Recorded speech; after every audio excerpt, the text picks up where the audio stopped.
Morning, Chris. Brett Tollman with the Travel Corporation. Good morning. Thank you for joining Breaking Travel News today. Very big night for you last night with the Tourism for Tomorrow Awards. How do you think you were received?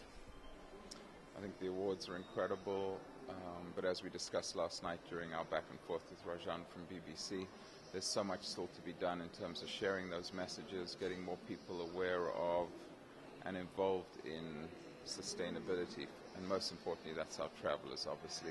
If we can build awareness of the cultural sensitivities of the places people come to, and also respecting those places. So from a pollution standpoint, with not throwing plastic bottles of water away, to even maybe bringing a reusable bottle with you, to just being respectful of the place and watching one's energy output when you're here.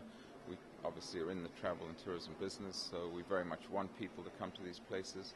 As President Clinton said yesterday, travel and tourism opens people's minds, it opens people's hearts to new and different cultures, destinations, and the more of that we could have, I do believe there'd be less conflict and less differences in the world, and that's the most beautiful and incredible aspect of travel and tourism.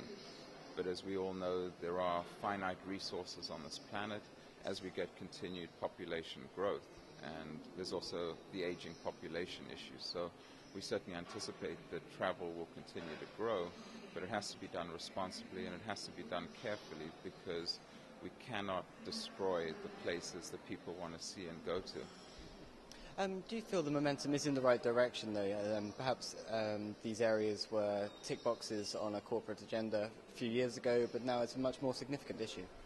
Absolutely. I think there's always been some great initiatives and examples of leadership in this industry, from Bill Marriott to what Jonathan Tisch has done at Lowe's in the US, where 20 years ago he was embracing getting homeless people off the streets and trying to give them careers in hospitality. So I think this industry has been remarkable in what it's done.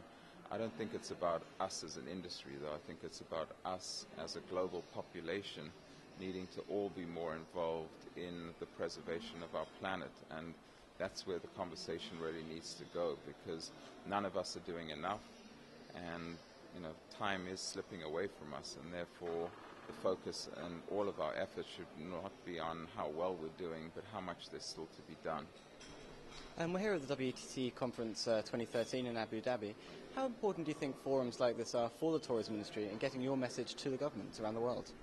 I think it's so important. WTTC has the most remarkable and admirable agenda, I think, which is putting our very disparate industry together with government to speak with one voice, to understand the issues at hand, and work collaboratively together to address some of these issues, from making sure there is freedom to travel while respecting local immigration and other requirements and restrictions, to obviously making sure we're not putting barriers up, whether they are taxation such as APD in the UK or a similar tax that one has out of Australia, because tourists shouldn't be overly taxed in order to give them the opportunity to go and visit these places, as well as then obviously visas and some of the complexities that prevent people from coming to certain areas.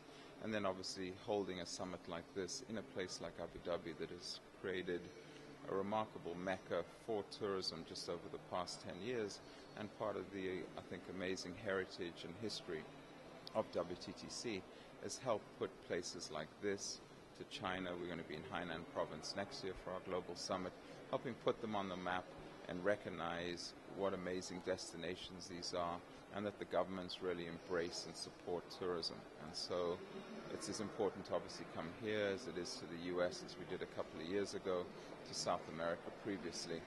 And we've been involved with WTTC since the middle 90s, and we're certainly very passionate and committed to being a continued part of this, as so many in our industry are. Thank you very much for your thoughts. I'll let you get back into the sun.